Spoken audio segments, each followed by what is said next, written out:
আসসালামু আলাইকুম। আপনারা সবাই কেমন আছেন? আশা করি ভালো আছেন। আলহামদুলিল্লাহ আমিও ভালো আছি। আজকে এই সুন্দর স্কার্টের উপরের পার্টটি আমি কিভাবে কাটিং এবং সেলাই করেছি সম্পূর্ণ আপনাদের সাথে শেয়ার করব এবং আমি এটি কী কাপড় নিয়েছি সেটিও আপনাদের সাথে শেয়ার করব। আমি এখানে জর্জেটের উপরেই গর্জিয়াস কাজ করা কাপড়টি নিয়েছি 1.5 গজ পরিমাণ এবং ফলসের জন্য আমি বয়েল কাপড় নিয়েছি সেটিও 1.5 গজ পরিমাণ। দুটি দিয়ে আমি আজকে সুন্দর ডিজাইন করে আপনাদের কাটিং এবং সেলাই দুটিই আমি দেখিয়ে দেব। আমার এই স্কার্টের উপরের পার্টের লং হবে 22 ইঞ্চি, 2 ইঞ্চি আমি সেলাইয়ের জন্য নেব এবং আমার এই স্কার্টের উপরের পার্টের বডির সাইজ হবে 38। এখানেও আমি 2 ইঞ্চি বাড়িয়ে নেব। আপনারা চাইলে তার চেয়ে একটু বেশি বাড়িয়ে নিতে পারেন।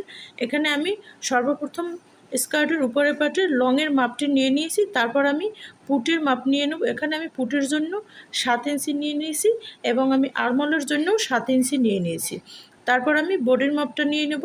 এখানে আমি বডির জন্য 38-এর আমি 4 ভাগ করে 9.5 ইঞ্চি হবে। এখানে আমি 2 ইঞ্চি বাড়িয়ে তারপর আমি 11.5 ইঞ্চি নিয়ে নিয়েছি। যেহেতু জর্জেট কাপড় সেজন্য আমি একটু বাড়িয়ে নিয়েছি। এখানে আমি কোমরের জন্য 10 ইঞ্চি নিয়েছি, 2 ইঞ্চি আমি বাড়িয়ে নিয়েছি, কারণ আমি জর্জেট কাপড় সেলাইয়ের জন্য আমি একটু বাড়িয়ে কাপড় নিয়েছি। আপনারাও এরকম একটু বাড়িয়ে এরকম সুন্দর ড্রেস বাসায় বসেই দেখে কাটিং করে এবং সেলাই করে নিতে পারবেন একদম সহজে। এরকম সুন্দর গর্জিয়াস ড্রেস আপনার কিনে নিতে হবে না, আপনি বাসায় বসে তৈরি করতে পারবেন। এখানে আমি হাতার মাপটি নিয়ে নেব। হাতার আমার লং হচ্ছে গিয়ে 9 ইঞ্চি এবং আমি হাতার মুহুরির মাপ নেব 6 ইঞ্চি। 1 ইঞ্চি সেলাইয়ের জন্য আমি হাতার বগলের সাইড থেকে 2.5 ইঞ্চি ডাবিয়ে তারপর একটি রাউন্ড শেপ দিয়ে সুন্দর করে হাতাটি কাটিং করে আপনাদের সম্পূর্ণ দেখিয়ে দিচ্ছি। আপনারা চাইলে সম্পূর্ণ ভিডিওটি দেখে এরকম গর্জিয়াস কাপড় দিয়ে সুন্দর ড্রেস বাসায় বসে তৈরি করে নিতে পারেন একদম সহজে। আমি সম্পূর্ণ ড্রেসটি আপনাদের সাথে শেয়ার করব, আশা করি ভালো লাগবে এবং সম্পূর্ণ ভিডিওটি আপনারা দেখবেন। এখানে আমি হাতা এবং ফলসের কাপড়টি কেটে নিয়েছি। এখন আমি ফলসের কাপড়টি নিচে রেখে উপরে আমি সুন্দর করে সেলাই করে তারপর সম্পূর্ণ হাতাটিতে আমি ফলস লাগিয়ে দিয়েছি। যেহেতু অনেক গর্জিয়াস কাপড় সেজন্য আমি সম্পূর্ণ হাতাতে ফলস দিয়েছি, না হয় আপনার হাত চুলকাতে পারে, সেজন্য আমি সম্পূর্ণই ফলস দিয়ে তারপর হাতাটি তৈরি করব।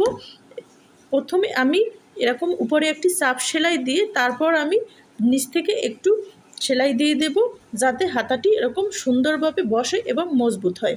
এরকম আমি 1/2 ইঞ্চি গ্যাপ রেখে আরেকটি সেলাই দিয়ে দেব। তারপর আমি উপর থেকে সুন্দরভাবে চাপ সেলাই দিয়ে সম্পূর্ণ সাইড ঘুরিয়ে সেলাই দিয়ে দেব। এরকম আমি সম্পূর্ণ সাইড ঘুরিয়ে সেলাই দিয়ে দেব, যাতে আমার ফলসের কাপড়টি এলোমেলো হয়ে না যায়। আপনারা চাইলে এরকম সুন্দর ভিডিও বাসায় বসেই দেখে তারপরে সুন্দর ড্রেস তৈরি করতে পারবেন। আশা করি আপনাদের সবার ভালো লাগবে। ভালো লাগলে প্লিজ একটি সাবস্ক্রাইব করবেন, আর যারা অলরেডি সাবস্ক্রাইব করে রেখেছেন তাদেরকে অসংখ্য ধন্যবাদ। এখন আমি বডির কাপড়টি কিভাবে সেট করি ফলসের সাথে সেটিও আপনাদের দেখিয়ে দেব।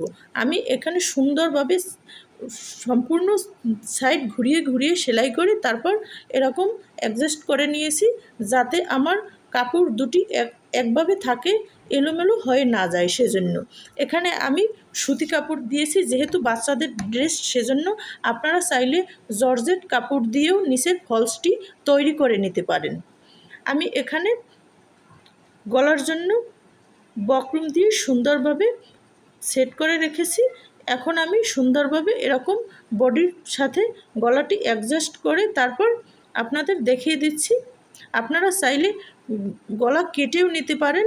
আমি এরকম বক্রমে কেটে তারপর কাপড়ের সাথে লাগিয়ে তারপর বডির কাপড়ের সাথে লাগিয়ে আপনাদের দেখিয়ে দিচ্ছি।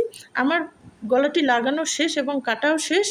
এখন আমি পিছনের সাইডে গলাটি লাগিয়ে আপনাদের দেখিয়ে দিয়েছি। আমি সামনের চেয়ে পিছনের সাইডে 2 ইঞ্চি বাড়তি দিয়েছি, কারণ আমি পিছনের সাইডে ফিতা দিয়ে ডিজাইন করে দেব, সেজন্য আমি পিছনের গলাটি 2 ইঞ্চি বাড়তি নিয়েছি।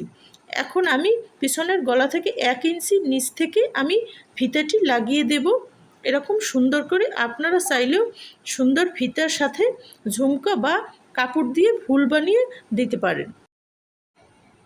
আমার দুটি বডির সাথেই গলা লাগানো শেষ।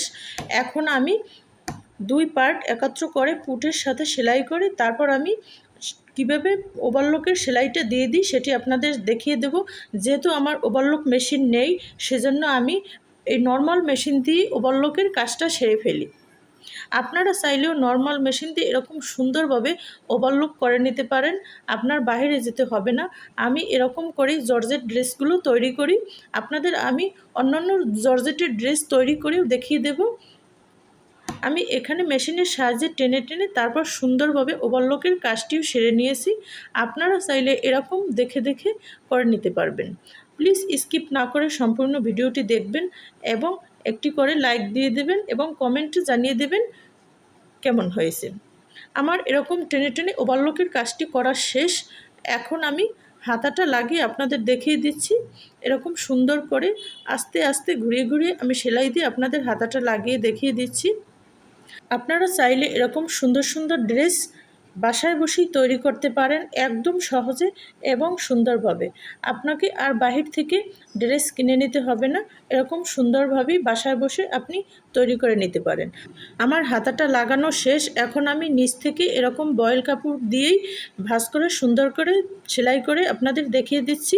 এরকম আপনারা হাতা কাটার সময় একটু করে বাড়তি কাপড় রেখে দিবেন, যাতে আপনি যদি ভাঁজ করে দেন তাহলে এরকম সুন্দর করে যাতে ভাঁজ করে দিতে পারেন। সেজন্য আমি এখানে নিচে টেনে টেনে সেলাই দিয়ে দিলাম না, কারণ বগলের নিচে আপনার টেনে টেনে সেলাই দিলে কাজ করা কাপড়টিতে আপনার বগল চুলকাতে পারে। সেজন্য আপনি খেয়াল রাখবেন নিচের সাইড, এরকম বগলের নিচের সাইড আপনি কাপড় দিয়ে তারপর ভাঁজ করে দেবেন। এখন আমি সুন্দরভাবে গলাটা কীভাবে সেলাই করি সেটি আপনাদের দেখিয়ে দেব। আপনারা চাইলে হাতেও সেলাই করে নিতে পারেন।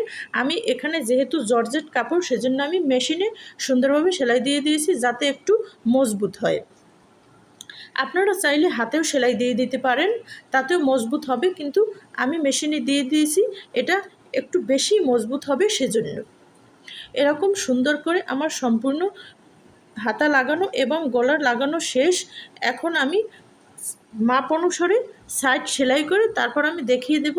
এখানে আমি সাইডে সুন্দরভাবে ভাঁজ করে দেব, সেজন্য আমি এই ফতুয়াটায় একটু বেশি করে কাপড় নিয়েছি, যাতে আমার ভাঁজ করে সেলাই দিতে সমস্যা না হয়। যেহেতু আমার ওভারলক মেশিন নাই, সেজন্য আমি একটু কাপড় বেশি নিয়েছি। আমি এখানে দুটি ফুল লাগিয়ে দেব বা ঝুমকা লাগিয়ে দেব, সেটি আপনাদের সাথে শেয়ার করব। আমার সম্পূর্ণ ড্রেসটি তৈরি করা শেষ। আপনারা চাইলে এরকম সুন্দর সুন্দর ড্রেস বাসায় বসেই তৈরি করে নিতে পারেন। আমি এখানে নিচের সাইড আগে দেখিয়ে দিলাম, তারপর আমি এখানে উল্টি উপরের সাইড দেখিয়ে দিলাম। আশা করি ভিডিওটি সবার ভালো লাগবে। যদি কোনো ভুল হয়ে থাকে ক্ষমার দৃষ্টিতে দেখবেন। আজ এ পর্যন্তই। সবাই সুস্থ থাকবেন, ভালো থাকবেন। আল্লাহ হাফেজ।